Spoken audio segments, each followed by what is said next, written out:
17 సంవత్సరాలు ప్రతిపక్షంలో జడ్పీటీసీగా, ఎమ్మెల్సీగా, ఎమ్మెల్యేగా, ఎంపీగా, పార్టీ నాయకుడిగా జిల్లా నలుమూలలు తిరిగిన నేను ఈ ప్రాజెక్టులను ఒక కొలిక్కి తీసుకురావాలనే ప్రయత్నం చేస్తే అసలు ఏది ఎక్కడుందో సరిచూసుకోవడానికే దాదాపుగా 2 సంవత్సరాలు పట్టింది.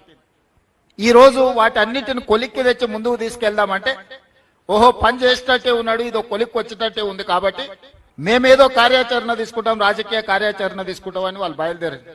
తప్పలేదు, తిన్నది అరగనని అరుగుతుంది, తిరగండి, నడవండి, చేసిన పాపాలు కొంచెమన్నా పోతాయి, కాశీ వరకు నడవండి, ఇంకా మంచిది. ఎందుకంటే మీరు చేసిన పాపాలు అంతా ఇంత కాదు, మీరు పాపాలు చేసుడే కాదు, ఆయన చేస్తుంటే చూసుడు కూడా మీరు చేసిన మహాపాపం. ఒక ఆయన గోసి కట్టుకొని రాజశేఖర రెడ్డి అనుకుంటాడు, గట్లెంబడి తిరిగి గోసి కట్టుకున్న వాళ్ళందరూ రాజశేఖర రెడ్డి అయితే బాగానే ఉంది, ఇంటి పేరు మార్చుకున్నాడు ఇంకొక ఆయన.